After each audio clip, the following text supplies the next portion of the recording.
अस्सलामु अलैकुम वरहमतुल्लाहि वबरकातुहू। आज मैं जो है तुर्की वीज़े पे बात करूँगा थोड़ी सी।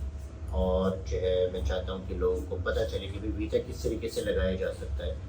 तुर्की वीज़ा लगाना बहुत आसान है और उसके लिए जो डॉक्यूमेंट्स की रिक्वायरमेंट्स है वो भी बहुत आसान है, कोई इतनी मुश्किल नहीं है। लोग परेशान होते हैं कि भाई किस तरीके से लगाया जाएगा। तो उसमें सबसे पहली चीज़ जो आपको चाहिए वो है बैंक स्टेटमेंट। अच्छा, बैंक स्टेटमेंट में हमारे यहाँ जो है ना लोगों का बड़ा मतलब वो है कि भाई कैसे होगी, कैसे बना सकते हैं।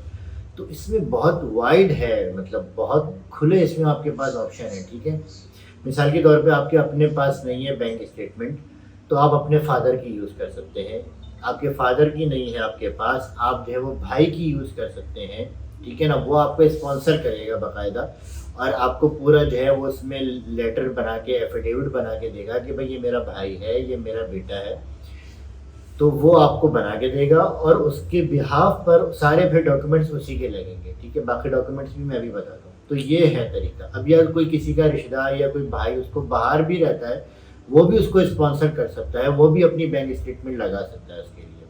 तो बैंक स्टेटमेंट अगर आपकी नहीं है तो इतने परेशान होने की उसमें बात नहीं है। और फिर बैंक स्टेटमेंट बनाना भी कोई मुश्किल नहीं है। आज मेरे पास कितने लोग आते हैं यार, 5 लाख ले लो, 6 लाख ले लो और मेरा वीज़ा लगवा दो। ठीक है ना, तो भाई ये जो आपके पास 5 लाख 6 लाख पड़े हुए हैं इनको जाके बैंक में डाल दो। बैंक अकाउंट खोलना कोई इतना मुश्किल काम नहीं है। हर बैंक में जो है वो आजकल तो आसान अकाउंट खुल रहे हैं कितने। ठीक है ना, वो आपसे इतनी कोई ना डॉक्यूमेंटेशन मांगते हैं ना कुछ मांगते हैं, आसान अकाउंट आपका खोल देते हैं। तो उसमें रोजाना कुछ पैसे डालो, कुछ निकालो। जो आपके पास 5-6 लाख आप एजेंट को दे रहे हो वही आप जो है वो बैंक स्टेटमेंट बनाने में लगा दो, अपने मतलब बैंक अकाउंट में डालो, अपने ऊपर खर्चा करो। क्यों आप जो है वो एजेंट को दे रहे हो? तो आप जो है वो 3 महीने की भी कम से कम जो है वो बैंक स्टेटमेंट चल जाती है। 6 महीने की मांगते हैं लेकिन मिनिमम 3 महीने की भी तुर्की वाले ले लेते हैं। तो ये एक आसान काम है बैंक स्टेटमेंट। उसके अलावा जो है आपको FRC चाहिए, NTN। अगर आप जॉब पर्सन है तो NTN भी ज़रूरी नहीं है, बिजनेसमैन है तो आपको लिए NTN भी चाहिए। FRC, NTN, बैंक स्टेटमेंट, उसके साथ आपका मेंटेनेंस सर्टिफिकेट हो गया। अच्छा, फिर आपने सोर्स ऑफ इनकम बताना है कि आपका सोर्स ऑफ इनकम क्या है, कि आपके पास पैसा कहाँ से आ रहा है। ठीक है, अगर तो आप जॉब करते हैं तो आपको 3 मंथ की जो है वो सैलरी स्लिप लगानी है और उसके साथ NOC लगानी है। अगर आप गवर्नमेंट एम्प्लॉय हैं तो उसकी NOC आपको ज़रूरी लेनी है वहाँ से, उसके बगैर आप जो है वो वीज़ा अप्लाई भी नहीं कर सकते और न जो है मुल्क छोड़ के जा सकते हैं। ठीक है, तो ये चीज़ें हो गई। और अगर आप बिजनेसमैन हैं तो फिर आपको जो है वो अपना कंपनी का जो है वो लेटर हेड देना है और उसके साथ जो है वो आपकी क्या कहते हैं NTN भी आपको जो है वो देना है। NTN भी पे भी लोग जो है वो परेशान होते हैं, यार NTN कैसे बनेगा, क्यों नहीं बनवाते।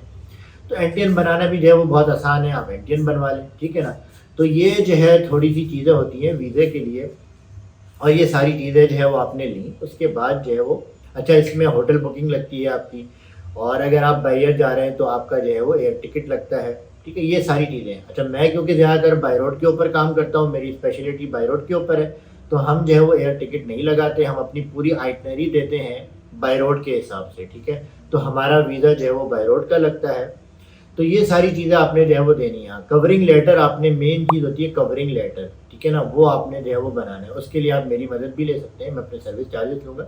लेकिन देखिए, अगर आप किसी से, मेरे से मिसाल के तौर पे या मेरे अलावा कोई भी किसी एजेंट से आप करवाते हैं काम और वो मतलब एक नॉर्मल सी आपके केस जो है वो आपका सबमिट कराने की फ़ीस ले रहा है तो वो आपके लिए फ़ायदेमंद है। उसके लिए क्या है कि वो आपको प्रॉपर जो है ना वो तैयार करके दे देता है केस। लेकिन उस सूरत में मैं नहीं कह रहा, वो जो लोग आते हैं ज़्यादातर कि भाई डेन बेस करवा दो, 10 लाख ले लो, 5 लाख ले लो, 4 लाख ले लो, ये बिल्कुल आप लोग ना करें अपने साथ ज्यादती। डन बेस वगैरह कुछ नहीं होता, ये सिर्फ जो है एजेंटों के पागल बनाने वाली कहानी है। ठीक है ना, हाँ, जो केस तैयार करके दे रहा है 5,000, 10,000, कोई 15,000, मुख्तलिफ लोग हैं, कोई 25,000 रुपये भी ले रहा है। ठीक है ना, तो वो आपको जिसके ऊपर आपका दिल ठुके और जिसके ऊपर आप मुतमईन हो कि हाँ यार ये बंदा सही है, उसके ज़रिए से आप वो बस केस आप एक रेडी करवा लें। बाकी ये अगर आप समझते हो यार मैं खुद कर सकता हूँ तो भी मैं ये नहीं कहूँगा कि सिर्फ एजेंट से ही कराओ, आप खुद भी अपना केस रेडी कर सकते हैं, कोई इसमें मुश्किल काम नहीं है। ठीक है ना, ऐसा नहीं है कि आप सिर्फ एजेंट के ही थ्रू कराएंगे तो आपका वीज़ा लगेगा। आप अपना वीज़े की फ़ाइल जो है वो खुद भी रेडी कर सकते हैं और जाके एनातोलिया में जमा कराएं, वहीं आपकी फ़ीस दें, बायोमेट्रिक होता है आपका जो है वहाँ पे पिक्चर खींचती है। ठीक है ना, पूरा एक प्रोसेस होता है, तो वो आप दें 1 वीक में, बहुत ज़्यादा हुआ 15 दिन में आपका वीज़ा जो है वो नॉर्मली आ जाता है। तुर्की वीज़े रिजेक्ट करता है लेकिन आपकी फ़ाइल ख़राब हो तब। लेकिन अगर आप नॉर्मल सही फ़ाइल अपनी जो है वो जमा करा रहे हैं प्रॉपर, तो मैं अल्हम्दुलिल्लाह 1.5-2 साल हो गए मुझे तुर्की के वीज़े अप्लाई करते हुए।